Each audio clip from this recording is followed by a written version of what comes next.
শহরে একেবারে শেষ প্রান্তে ছিল এক পুরনো অট্টালিকা। শতবর্ষ পেরিয়ে যাওয়া ওই বাড়িটি কালের সাক্ষী হয়ে দাঁড়িয়েছিল।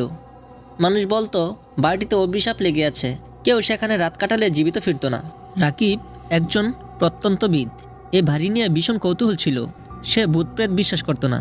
তাই রাকিব বলে উঠল একদিন, বন্ধু চল রাসেল, আমরা ওই বাড়ি থেকে ঘুরে আসি। রাসেল বলল, তুই কি পাগল হয়ে গেছিস? ওই বাড়িতে জানিস না ভূতপ্রেত থাকে? তখন রাকিব বলল, তুই কি ভূতে বিশ্বাস করিস? তাহলে তো ওদের যাইতে হবে না, আমি একাই যাব। এই বলে বন্ধুকে চ্যালেঞ্জ দিয়ে সে ঠিক করলো রাত কাটাবে ওই অভিশপ্ত বাড়িতে।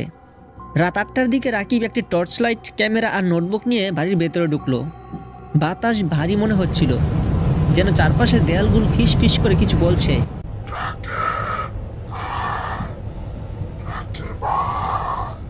কাঠের মেঝে চিরিক চিরিক শব্দ করছিল।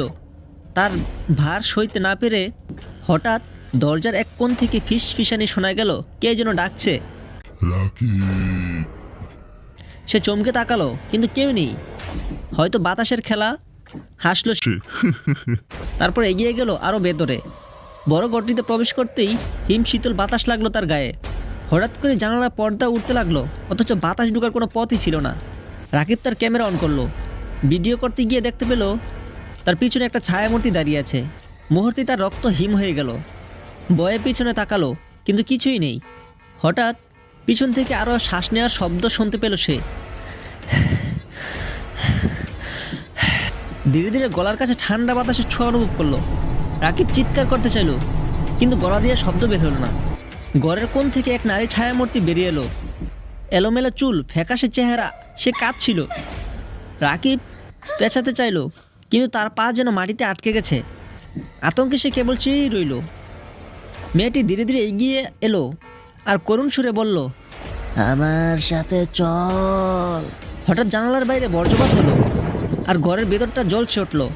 সেই মুহূর্তে রাকিব দেখতে পেল মেয়েটির চেহারা বিকৃত হয়ে গেছে। তার চোখের গব্বর কোনো মনি নেই, শুধু অন্ধকার। মুখ হাঁ করে চিৎকার করলো আর রাকিবের চারপাশে এক ভয়ঙ্কর বাতাস ঘুরতে লাগলো। রাকিব কোনো রকম নিজেকে সামনে দৌড় দিল দরজার দিকে, কিন্তু দরজা তখন বন্ধ হয়ে গেছে। পেছনে তাকাতেই দেখলো মেঝেতে লেখা, এই বাড়ি আমার, তুমি আর বেরোতে পারবে না। পরদিন সকালে রাকিবের বন্ধুরা এসে দেখলো বাড়ির দরজা খোলা, কিন্তু রাকিবের কোনো চিহ্নই নেই।